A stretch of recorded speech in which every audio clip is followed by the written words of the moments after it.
નમસ્કાર વિદ્યાર્થી મિત્રો, આજના આ ખાસ વિશ્લેષણમાં સૌનું સ્વાગત છે. સીધી જ વાત કરીએ તો આજે આપણે એક એવી રૂવાણા ઊભા કરી દે તેવી રોમાંચક લોકકથા સાંભળવાના છીએ જે ભણવાની સાથે સાથે મજા પણ કરાવશે. અને હા, વાર્તાની સાથે સાથે પરીક્ષામાં પૂછાતા અગત્યના પ્રશ્નોની જબરજસ્ત તૈયારી પણ કરી લેવાના છીએ. તો ચાલો ફટાફટ શરૂ કરીએ. આજના વિશ્લેષણની રૂપરેખા એકદમ સરળ છે. આપણે જોઈશું 1. રાણા વજેસંગજીની ચિંતા, 2. મહિલાઓની અદ્ભુત વીરતા, 3. રાણાની ગઢ માટેની રટ, 4. વાવનો જીવતો માનવ ગઢ અને છેલ્લે 5. પરીક્ષા માટેની ખાસ તૈયારી. આટલું પૂરું થતાં જ પરીક્ષા માટે એકદમ પાક્કી તૈયારી થઈ જશે. તો ચાલો સૌથી પહેલા વિભાગ તરફ આગળ વધીએ. 1. રાણા વજેસિંહજીની ચિંતા.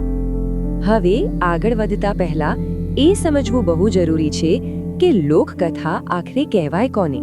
જો લોકકથા એટલે એવી વાર્તા જે પેઢી દર પેઢી લોકોના મુખેથી તેમની પોતાની જ બોલીમાં કહેવાતી આવતી હોય. આમાં કોઈ ચોક્કસ પ્રદેશના લોકોની સંસ્કૃતિ અને તેમની જબરદસ્ત વીરતા જોવા મળે છે. આપણો આજનો આ પાઠ પણ આવી જ એક ગૌરવશાળી લોકકથા છે જેનું રોમાંચ કંઈક અલગ છે. કલ્પના કરો, કાજળ ઘેરી મીઠી મધરાતનો સમય છે. ચારે બાજુ એકદમ નીરવ શાંતિ છે. માત્ર તમરાનો સતત અવાજ આવી રહ્યો છે. પણ આવા શાંત માહોલમાં વાવનગરીના રાણા વજેસંગજીની આંખમાં જરાય ઊંઘ નથી. તેઓ વારંવાર પડખા ફેરવી રહ્યા છે. કેમ? કારણ કે તેમને પોતાની વહારી પ્રજાની સલામતીનો સતત ઉચાટ છે. અહીં એક એક્ઝામ એલર્ટ આપી દઉં. પરીક્ષા માટે આ અત્યંત અગત્યનો પ્રશ્ન છે કે રાણાની ઊંઘ શા માટે ઉડી ગઈ હતી? તો એકદમ સીધો જવાબ છે, પોતાની પ્રજાના રક્ષણની ચિંતાને કારણે. હવે જોઈએ આપણો બીજો વિભાગ, 2. મહિલાઓની અદ્ભુત વીરતા. અહીં દૃશ્ય એકદમ બદલાય છે. સરહદ પર આવેલા એક ખેતરમાં 4 મહિલાઓ શાંતિથી ગાયો અને ભેંસો માટે ઘાસ વાળી રહી છે. બરાબર એ જ વખતે પાડોશી રાજ્યના સિપાહીઓ ત્યાં ત્રાટકે છે અને એક સ્થાનિક ખેડૂતને બંદી બનાવવાનો પ્રયાસ કરે છે. પણ પછી જે થાય છે એ ખરેખર અદ્ભુત છે. એ મહિલાઓ સહેજ પણ ગભરાયા વગર પોતાના ધારદાર દાંતડા લઈને દુશ્મનો સામે તૂટી પડે છે અને સિપાહીઓને ભગાડી મૂકે છે. ટૂંકા પ્રશ્નો માટે ખાસ યાદ રાખવાનું છે કે ખેડૂતને કોણે બચાવ્યો? પેલા ખેતરમાં ઘાસ કાપતી 4 બહાદુર મહિલાઓએ. આ ઘટના સાંભળીને રાણા વજેસંગજીનો છાતીનો ગજ ગજ ફૂલવા લાગે છે. તેમણે ભારે ગૌરવ સાથે મહિલાઓને બોલાવીને કહ્યું, જગદંબાઓ, તમારા લીધે મલક ઉજળો છે અને આજે તમે સાવજડી જેવું કામ કર્યું છે. રાણાએ આ વીરાંગનાઓને સોનાની એક વીંટી આપીને બહુ મોટું સન્માન કર્યું. આખી ઘટના રાણાના ઉચ્ચ અને પ્રજાપ્રેમી ચરિત્રને ઉજાગર કરે છે. અને આ જ મુદ્દો આગળ જતા લાંબા પ્રશ્નોના ઉત્તર લખવા માટે બહુ જ કામ લાગવાનો છે. ચાલો વાર્તાના ત્રીજા વિભાગ પર આવીએ. 3. રાણાની ગઢ માટેની રડ. આ દૃશ્ય રાજ દરબારનું છે. દરબાર પૂરેપૂરો ભરાયેલો છે અને વાતાવરણ એકદમ ગંભીર છે.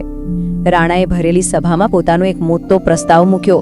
તેમણે કહ્યું કે પાડોશી રાજ્યોના આક્રમણ અને લૂંટારાઓથી કાયમ માટે બચવું હોય તો વાવનગરની ફરતે એક અત્યંત મજબૂત અને અતૂટ એવો પથ્થરનો ગઢ ચણાવવો જ જોઈએ. રાણા સાહેબને અંદરથી એવું જ લાગતું હતું કે માત્ર આ પથ્થરની જાડી દિવાલો જ તેમની પ્રજાને સુરક્ષિત રાખી શકશે. પણ અહીં એક જબરદસ્ત વળાંક આવે છે. શું રાણાને ખરેખર એ પથ્થરનો ગઢ મળશે ખરો? જરા વિચારો કે વાવના એ બહાદુર અને ખમીરવંતા લોકોએ પોતાના રાજાના આ પ્રસ્તાવનો શું જવાબ આપ્યો હશે? અને એનો જવાબ આપણને આ ચોથા વિભાગમાં મળશે. 4. વાવનો જીવતો માનવગઢ. જ્યારે રાણા સીમાડા પર જોવા પહોંચ્યા ત્યારે ત્યાં કોઈ ઈંટ કે પથ્થર નહોતો જોવા મળ્યો, પણ ત્યાં હજારોની સંખ્યામાં દરબારો, રાજપૂતો અને તમામ જ્ઞાતિના લોકો અને પેલી વીરાંગનાઓ સહિત આખી પ્રજા ખભેથી ખભો મિલાવીને અડીખમ ઊભી હતી. સૌના હાથમાં ખુલ્લી તલવારો, ભાલા અને બરછીઓ સૂરજના તડકામાં ચમકી રહી હતી. એ ખરેખર કોઈ પથ્થરની નિર્જીવ દિવાલ ન હતી, પણ એ એક જીવતો જાગતો શ્વાસ લેતો માનવ ગઢ હતો. અહીં લોકોની હિંમત કોઈ પણ પથ્થરના ગઢ કરતાં અનેક ગણી વિશાળ હતી. એ માનવ મહેરામણમાંથી એક જ બુલંદ અવાજ ગુંજી ઉઠ્યો, બાપુ, અમારી લાશો ઉપર થઈને કોઈ રજવાડું તો શું એક ચકલું વાવમાં પગ નહીં મૂકી શકે. આ અદ્ભુત શૌર્ય અને પ્રચંડ દેશપ્રેમ જોઈને રાણા તરત જ સમજી ગયા કે જ્યાં પ્રજા પોતે જ ગઢ બનીને ઊભી હોય ત્યાં કોઈ પથ્થરના ગઢની જરૂર જ નથી પડતી. તો વાર્તા અહીં પૂરી થાય છે અને હવે આપણે પહોંચ્યા છીએ 5મા અને સૌથી અગત્યના વિભાગ પર. 5. પરીક્ષા માટેની ખાસ તૈયારી. ભાષા અને વ્યાકરણના વિભાગમાં માર્ક્સ ખેંચવા માટે એક નાનકડી પણ બહુ કામની ટિપ્સ આપો. પાઠ્યપુસ્તકમાં કેટલાક તળપદા શબ્દો એટલે કે લોકબોરીના શબ્દો આપ્યા છે. તેને આપણી માન્ય ભાષામાં ઓળખવા બહુ જ જરૂરી છે.